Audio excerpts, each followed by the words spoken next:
Bismillahirrahmanirrahim. Assalamualaikum warahmatullahi wabarakatuh.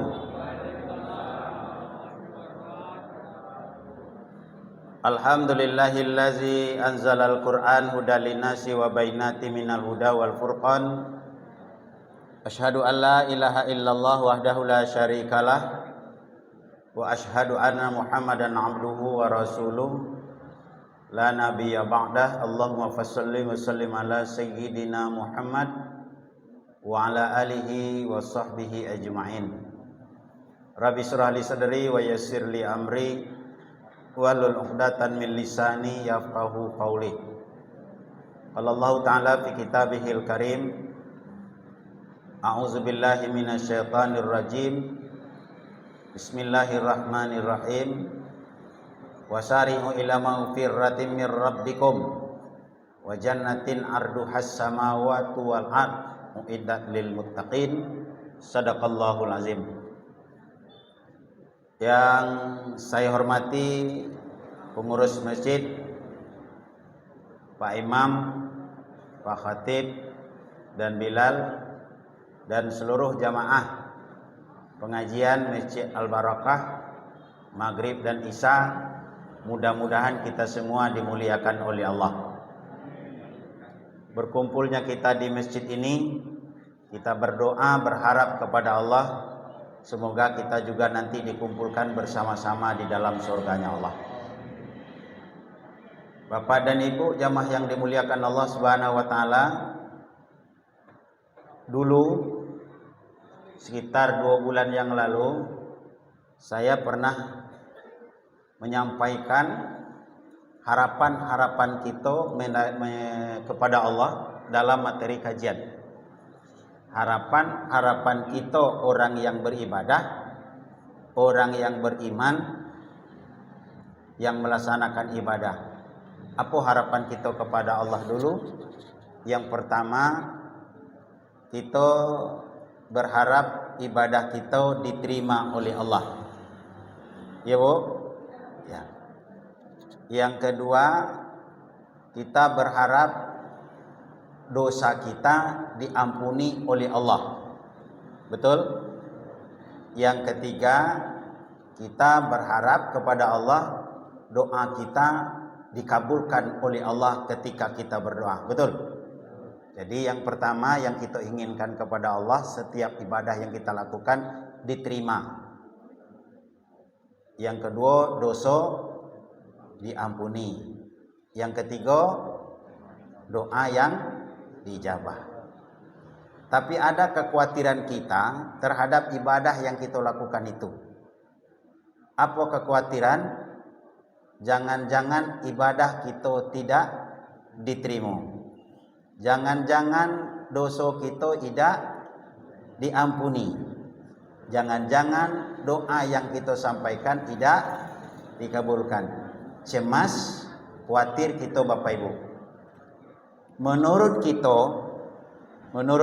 nih, ibadah kita kok lah banyak, Pak. Yang wajib, yang sunnah, puasa wajib, puasa sunnah, kita ngaji, kita ke masjid, malam tahajud. Sehingga orang yang tidak beribadah kadang-kadang kita remehkan. Malah kadang-kadang sering kita memponis orang preman ke masuk neraka itu. Belum tentu yang preman yang kita kecilkan masuk neraka, belum tentu kita yang banyak ibadah ke masuk surga, Pak. Kenapa? Kalau preman tadi nyodape hidayah, di akhir hidupnya dia sujud dan beribadah kepada Allah, masuk surga. Kita yang sombong dengan ibadah yang kita lakukan ini, dicabut hidayah oleh Allah, jadi kafir, sebelum meninggal kafir, masuk neraka. Makanya kita tidak boleh memvonis seseorang itu cepat neraka atau tidak. Itu yang seperti yang saya sampaikan tadi. Menurut kita ibadah kita lah diterima. Menurut kita amalan kita lah banyak. Tapi ternyata amalan tidak diterima, dosa tidak diampuni, dan tentu doa tidak diijabah. Kita Bapak Ibu beribadah diantaranya tujuannya adalah di samping mencari ridha Allah, juga kita memohon kepada Allah masuk masuk surga. Tapi kita kadang-kadang sudahlah beribadah, tapi kadang-kadang kita mencampurkan ibadah kita dengan dosa. Malah dosa yang kita lakukan teramat besar, dan kadang-kadang dosa yang kita lakukan kita tidak sadar itu dosa. Atau ilmu kepengetahuan kita tidak sampai di situ, Pak. Kecek kita tidak dosa, tapi ternyata itu dosa, Pak. Kecek kita dosa kecil, ternyata itu dosa besar. Ada kadang-kadang kan memang tidak ada ilmuwan kita, dan kita kadang-kadang tidak sampai. Satu contoh Bapak dan Ibu, kita akan melihat sebuah hadis dari Rasulullah SAW. Apa kata Nabi? An Abi Musa radhiyallahu anhu qala Rasulullah SAW, salah satun la yadkhulul jannah mudminun khamrin wa musaddiqil bisahri wa qati'ir rahim. Kata Nabi, Bapak Ibu, hati-hati. Ada 3 macam yang menyebabkan kita tidak dimasukkan oleh Allah ke dalam surga. Walaupun ibadahnya banyak, buya, yo. Lalu kenapa kita tidak dimasukkan oleh Allah ke dalam surga? 3 sebab. Yang pertama adalah mudminun khamrin, pencandu minuman keras dan tidak bertobat kepada Allah. Apa itu minuman keras? Yang sering kita sebut arak, brandy, cap meong, topi miring, apa lagi? Vodka. Semua yang memabukkan itu adalah mudbirun khamrin, yaitu pecandu minuman keras.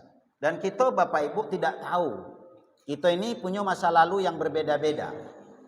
Baik di dusun kita, atau di kampung kita, atau di tempat tinggal kita.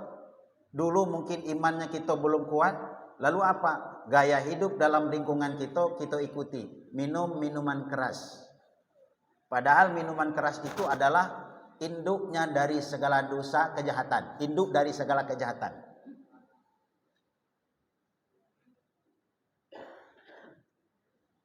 Ini yang disebut dengan mudminun khamrin, pencandu minuman keras. Tidak akan mendapatkan dia masuk surga.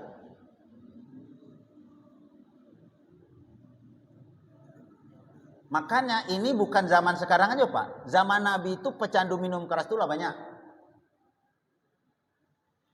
Islam itu muncul ketika bangsa Arab itu senang-senangnya minuman keras, Pak. Hobi-hobinya minuman keras, Pak. Kalau kita minuman keras, Bapak dan Ibu mungkin sekedar minum.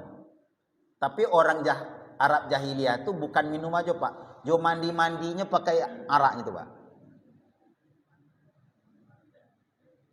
Nah, makanya pada pengharaman minuman keras itu tidak langsung diharamkan, Pak, begitu. Ada 3 tahap, Pak, pengharamannya itu. Sebab waktu itu iman umat Islam masih tipis, masih baru kan. Jadi tidak langsung diharamkan. Kalau langsung diharam minuman keras, lari. Maka ada 3 tahap. Apa tahap yang pertama? Dalam Quran itu, minuman-minuman keras itu ada manfaatnya dan ada mudaratnya, tapi mudaratnya lebih banyak daripada manfaatnya. Sudah diharamkan belum? Belum, Pak. Cuman diajak berpikir ada manfaatnya. Ibu-ibu, bapak-bapak, kira-kira manfaat minuman keras itu apa? Hah? Ada untuk obat, memanaskan tubuh, apa lagi? Menghilangkan ngantuk, menjadi kuat, menjadi pelai. Itu akan ada manfaatnya menurut sementara itu. Tapi mudaratnya lebih banyak daripada manfaatnya. Banyak mudaratnya. Apa mudaratnya? Walaupun dia minuman keras, tapi ujungnya nanti dia bisa melakukan dosa yang lain, Pak, kalau minum keras. Dulu Bapak Ibu ada seorang abid ahli ibadah. Lalu ada orang memberikan tawaran kepada, mohon maaf, kepada seorang pelacur untuk bisa mempengaruhi, mengajak abid ahli ibadah ini untuk berzina. Dan tawaran ini diambil oleh pelacur tadi, Pak. Lalu apa? Dan pelacur itu padahal sudah punya suami itu, Pak. Lalu apa? Pembantu pelacur tadi, Bapak Ibu, mengundang atas minta bang, tolong undang abid itu ke rumah saya. Ya kalau mungkin barangkali undangannya undangan biasa. Dia tidak tahu abid ini diundang oleh pelacur, Pak. Kecek kita ke undangan memasuki bulan suci Ramadan, doa bersama kan. Undang, Pak. Setelah masuk si abid tadi, masuk, Pak. Lalu semua pintu-pintu dikunci oleh si pelacur tadi.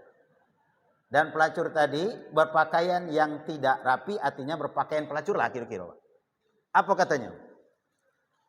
Pak Abid, ahli ibadah yang terkenal. Kau bisa keluar kalau kau telah bergaul dengan saya. Berzina dengan saya. Kalau tidak mau kau berzina dengan saya akan teriak bahwa kau telah memperkosa saya. Itu katanya, Pak. Ini jebakan. Saya tidak bisa berbuat zina, saya tidak boleh berbuat zina. Nah, kalau tidak boleh berbuat zina, ada pilihan yang kedua.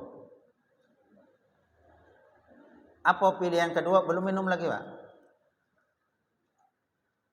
Itu ada anak bayi kau bunuh. Saya tidak berani bunuh anak, kan dosanya besar. Nah, yang ketiga pilihan. Kau minumlah minuman keras agak sedikit. Nah, dianggap oleh abid ini minuman keras ini tidak membahayakan. Paling dia yang teler, Pak. Inilah yang tidak banyak resiko. Dia minum, Pak. Bismillahirrahmanirrahim. Kasayonya. Ini contohnya aja, tapi kan bukan minuman keras, Pak. Nah, air biasa, Pak. Kalau tidak percaya, saya coba lagi. Nah, sudah minum, Bapak Ibu, mohon maaf. Kalau orang sudah minum minuman keras, apa yang terjadi, Pak? Mabuk, teler, indang ingatan, sehingga tidak ada lagi kacau pikiran, tidak ada lagi akal yang sehat. Lalu dia melihat perempuan tadi, lalu dia bergaul, berzina, dia zinai. Kemudian datang suami pelacur tadi, karena dia sudah bergaul, akhirnya apa? Daripada dia malu, dibunuhlah tadi suaminya tadi. Walaupun awalnya dia minuman keras, tapi dia juga berzina, dia juga minuman membunuh. Makanya dikatakan oleh Nabi, minuman keras itu adalah induk. Dan orang yang kalau pencandu itu la yadkhulul jannah, tidak akan masuk surga. Memang ada manfaatnya, tapi mudaratnya lebih banyak dari manfaatnya. Kemudian iman orang sudah agak ningkat, Pak. Lalu turunlah ayat lagi. La takarabus shalah wa antum sukara. Jangan kamu sholat dalam keadaan mabuk. Lah diharamkan belum, Pak? Belum. Cuman tidak boleh mabuk itu dalam sholat. La takrabus sholah wa antum sukara. Jangan kamu mabuk dalam keadaan sholat. Berarti di luar sholat boleh, tapi waktunya sudah sempit, Pak. Berarti 5 kali sehari semalam belum mulai sempit. Ketika iman orang waktu itu sudah sempurna, dan pas waktu itu baru turunlah ayat yang surah Al-Maidah 90. Ya ayyuhallazina amanu innamal khamru wal maisiru wa azlamu rijsun min amali syaitan fajtanibuhu la'allahum turhamun. Sesungguhnya innamal khamr, sungguhnya khamar, minuman keras itu, wal maisir, dan berjudi. mengundi nasib, berkorban untuk berhala adalah perbuatan setan. Fajtanibuhu, hendaklah kamu jauhi supaya kamu orang-orang beruntung. Itu baru diharamkan, Pak. Jadi diharamkan minuman keras ini 3 tahap. Kenapa? Melihat kondisi. Nah, ini merupakan induk dari segala dosa, minuman keras. Kemudian yang kedua, Bapak dan Ibu jamaah yang dimuliakan Allah, adalah wa musaddiqal bisihrin, yaitu orang yang percaya kepada sihir, kepada dukun, kepada hal-hal yang lain yang masuk syirik tadi. Nah, itu yang disebut dengan wa musaddiqal bisihrin, yaitu mempercayai sihir, dukun, tenung, segala macam. Ini merupakan dosa besar, dan ini merupakan isyarat bagi kita orang ini tidak akan dimasukkan oleh Allah ke dalam surga. Nah, kenyataan sekarang Bapak dan Ibu jamaah yang dimuliakan Allah, masih banyak orang yang datang ke dukun, ke tukang ramal untuk mengetahui nasib atau nasib hari esoknya. Datang ke dukun, meramal nasibnya untuk tahu apa? Nasibnya untuk masa yang akan datang. Ada enggak, Pak? Ada. Nah, kadang-kadang nyo sadar, kadang-kadang nyo tidak sadar. Kadang nyo tahu, kadang-kadang tidak mau tahu, bahas itu dosanya besar. Apa dosanya besar? Ini saya sampaikan beberapa hadis. Man ata kahinan au arafan fasadaqahu bima yaqulu faqad kafara bima anzalallahu Muhammadin. Barang siapa yang mendatangi dukun. Pernah Bapak Ibu mendatangi dukun? Pernah? Pernah. Tukang ramal? Nah, dan dia membenarkan ucapan tukang ramal, tukang dukun itu tentang sesuatu yang gaib, maka dia berarti telah kufur kepada Al-Quran yang telah diturunkan kepada Muhammad. Hadis yang kedua, man ata arrafan fasa'alahu an syai'in lam tuqabbal lahu salatan arba'ina lailah. Barang siapa yang mendatangi tukang ramal dan bertanya kepadanya tentang sesuatu perkara, maka sholatnya tidak akan diterima arba'ina lailatan, 40 hari 40 malam. Nyo datang nyo ke tukang ramal, tu bertanya, lalu kita iyo kan Pak, sholat kita tidak terima. Apa contoh? Saya contohkan begini supaya gampang Pak. Ibu bapak pernah kehilangan sesuatu? Nah, lalu hilang itu pernah tak ke dukun menengok-nengoknya di mana hilang? Pernah ya? Nah, itu termasuk salah satu yang pergi ke dukun, dan lalu kalau kita mengiyakan, maka itu kita termasuk kepada syirik. Dukun itu tidak tahu yang gaib Pak. Kalaupun tahu yang dukun tentang yang gaib, itu atas pertolongan jin dan bersekutu dengan iblis. Contoh, kita kehilangan emas. Lalu emas kita di rumah ada, pergi pesta tidak ada lagi, lalu balik tidak ada lagi, lalu pergi ke dukun, Pak, apa kalung saya kok hilang? Di mana hilangnya? Tidak tahu. Tolong tengok-tengokkan kira-kira di mana hilangnya. Ibu dari mana tadi? Saya kok dari rumah. Waktu dari rumah masih ada kalungnya? Masih. Lalu ibu ke mana? Lalu saya ke pesta. Di pesta masih ada kalungnya? Tidak ada lagi. Nah, tengok dulu Bu ya. Yo tengok. Ionian. Apa? Kalung ibu hilang kok antara rumah dan tempat pesta. Iyo ya sudah kita kecei. Kenapanya tidak tahu Pak? Tapi kita yang kadang-kadang lalu kita yakini, oh ya benar nian, itu benar nian. Nah, ngecekkan kebenaran yang gaib itu adalah suatu dosa yang kita percaya dosa besar. Jangankan dukun, Pak. Nabi kita sendiri tidak tahu yang gaib, Pak. Kecuali yang diberitahu oleh Allah Subhanahu wa taala. Sebab beberapa ayat ini dijelaskan dalam surat Al-Jin ayat 26 27. A'udzubillahi minasyaitonirrajim. Alimul ghaibi fala yuzhiru ala ghaibihi ahadan. Man irtada minar Rasulullah fa innahu yas'aluka min baini yadayhi wa min khalfihi rasadan. Dia adalah Tuhan yang mengetahui yang gaib, maka tidak memperlihatkan kepada seorang pun tentang yang gaib itu kecuali kepada Rasul yang diridhoinya. Tidak semuanya. Maka sungguhnya dia mengadakan penjaga-penjaga malaikat di muka dan di belakang mereka.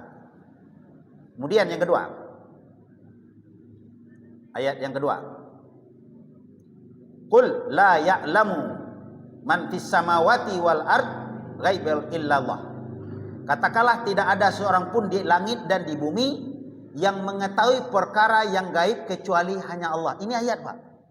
Tidak ada sesuatu pun manusia, makhluk pun yang di langit atau yang di bumi yang mengetahui yang gaib kecuali Allah.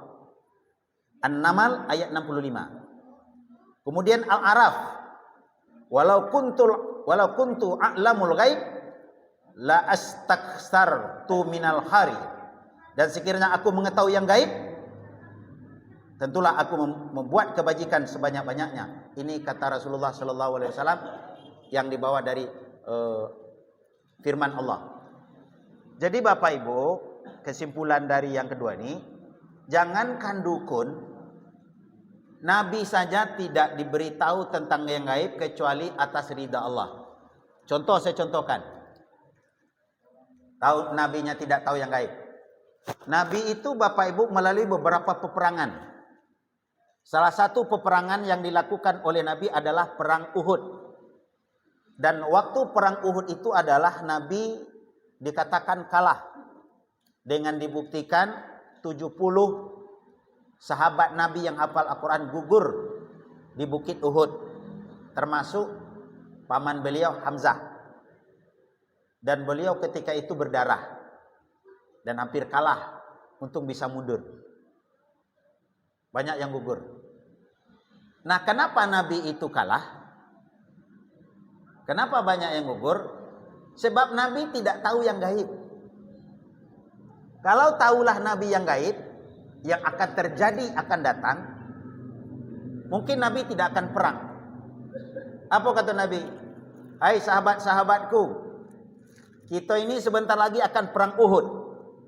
Menurut penerawangan saya, kita ini akan kalah dengan perang Uhud. Jadi kita udah usah perang, kita mundur aja. Tapi kenapa Nabi perang? Dan kenapa Nabi kalah? Sebab Nabi adalah tidak mengetahui yang gaib kecuali yang diberitahu oleh Allah Subhanahu wa taala. Nah, sekarang Bapak Ibu, dukun tahu dengan yang gaib, berarti dia sudah bersekutu dengan setan atau jin. Ini yang perlu kita ingat-ingat Bapak dan Ibu. Kita sudah sepakat dalam sholat. Dalam sholat kita sudah sepakat, Pak. 7 kali minimal kita baca, Pak, untuk sholat wajib. Apa itu? Iyyaka na'budu wa iyyaka nasta'in. Kepada Engkau aku menyembah ya Allah, dan kepada Engkau aku minta tolong. Jangan menyembahnya kepada Allah, minta tolongnya ke dukun. Itu kalau bahasa sayanya, mohon maaf, bukan memberikan, itu namanya iyyaka na'budu wa dukun nasta'in namanya itu. Kepada Allah menyembah, kepada dukun minta tolong, Pak. Banyak macam-macam minta tolong, Pak. Sakit misalnya, lalu dijampi-jampi oleh dukun. Kemudian apalagi dimantra-mantra. Lalu kita ingin berbuat zalim kepada orang lain. Lalu didatangkan, kalau Jawa namanya apa namanya tuh? Santet, teluh. Pokoknya menzalimi orang. Itu adalah dosa-dosa yang besar yang kadang-kadang kita kadang-kadang tidak mampu membalas, lalu kita balas juga dengan sihir, Pak. Padahal kita sudah dalam sholat kita sudah sepakat, inna sholati wa nusuki wa mahyaya wa mamati lillahi rabbil alamin. Sungguhnya salatku, ibadahku, hidupku, matiku karena Allah semesta alam. Lalu ternyata di dalam perbuatan kita malah melenceng, Pak. Bukan berarti apakah dia orang itu tidak sholat, dia sholat, Pak. Apakah dia tidak puasa, dia puasa, Pak. Tapi kadang-kadang dia datang ke kuburan minta berkah kepada orang mati, Pak. Minta berkah kepada orang mati.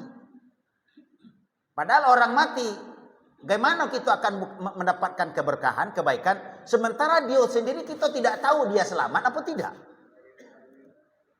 Ayo, Pak.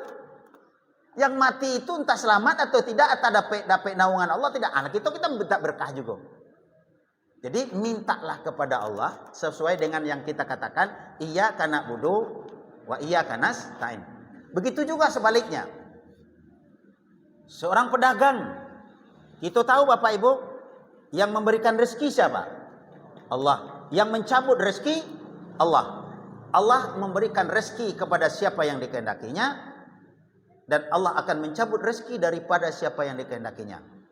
Ini kehendak Allah. Tapi kadang-kadang kalau ada seseorang yang ingin buka toko, ingin jualan, lalu apa?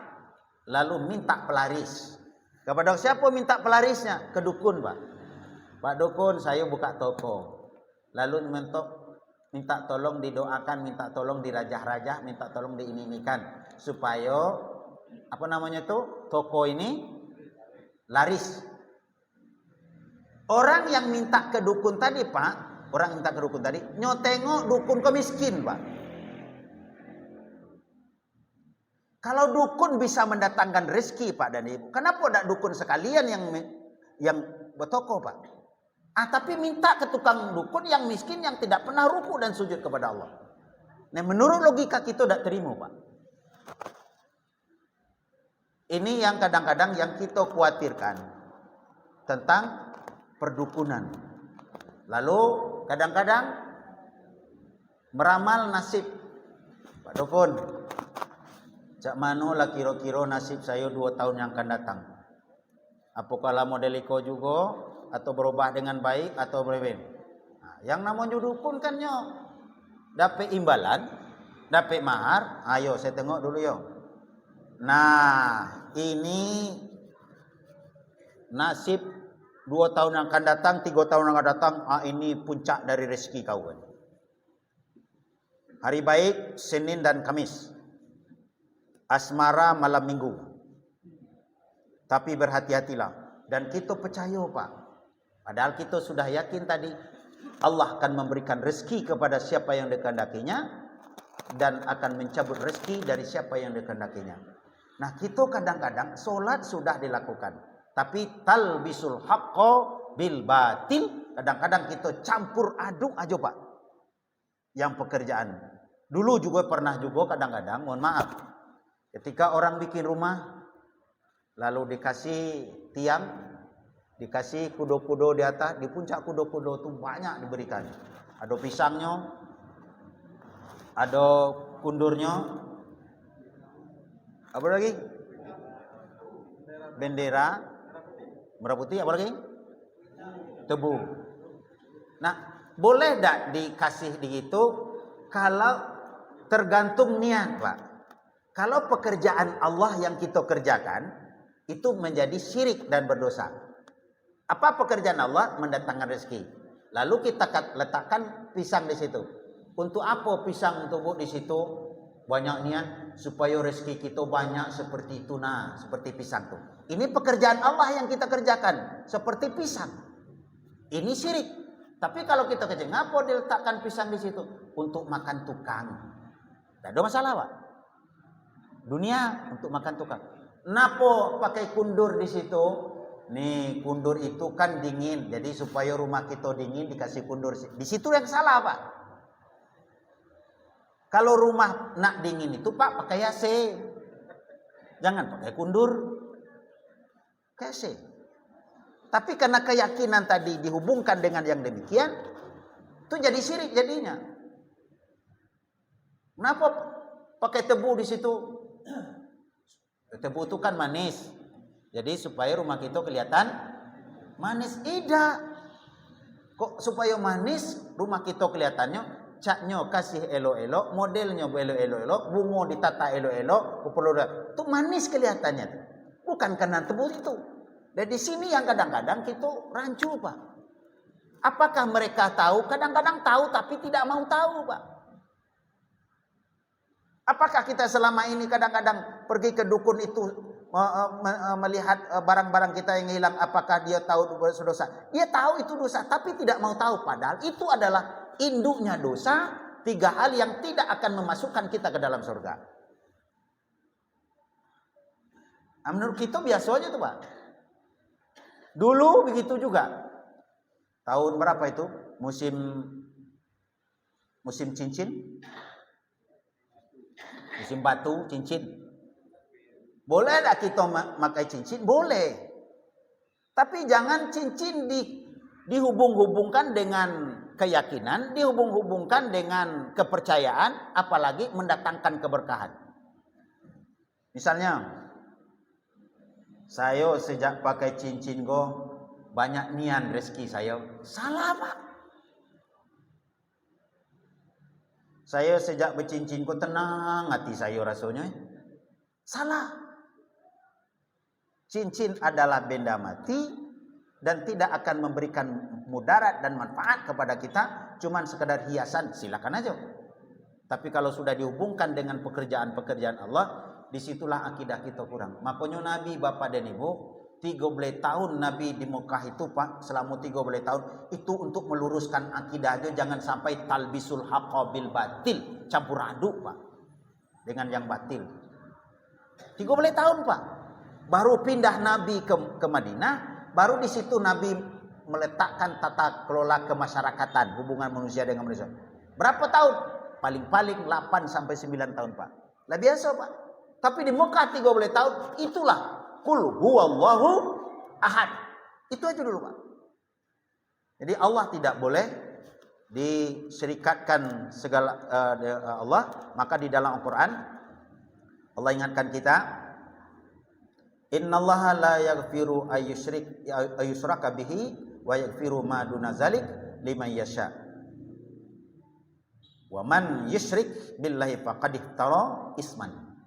Gunya Allah tidak akan mengampuni dosa syirik dan akan mengampuni selain daripada syirik bagi siapa yang dikehendakinya. Dan siapa yang berbuat syirik kepada Allah, maka dia telah melakukan dosa yang sangat besar. Ya, barangkali itu saja secara pendek karena waktunya sudah lama masuk yang bisa sampaikan. Subhanakallahumma wa bihamdika asyhadu an la ilaha illa anta astaghfiruka wa atubu ilaik. Assalamualaikum warahmatullahi wabarakatuh.